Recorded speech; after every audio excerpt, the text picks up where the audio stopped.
Magandang hapon po sa ating lahat. Nandito po si Kapartner Maron. Hinihiwa na niya yung aming nakuha nung isang gabi sa dagat. Kasi kagabi po, pruning po at saka crabbing ang ginawa namin. Pero nung isang gabi po ay isda naman po. So ito po, bonito po ang tawag dito, nakuha po namin.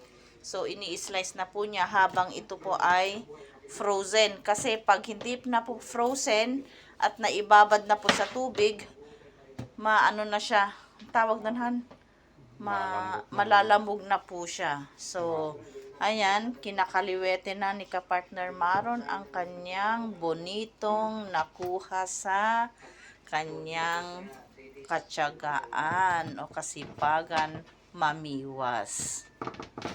Ayan po.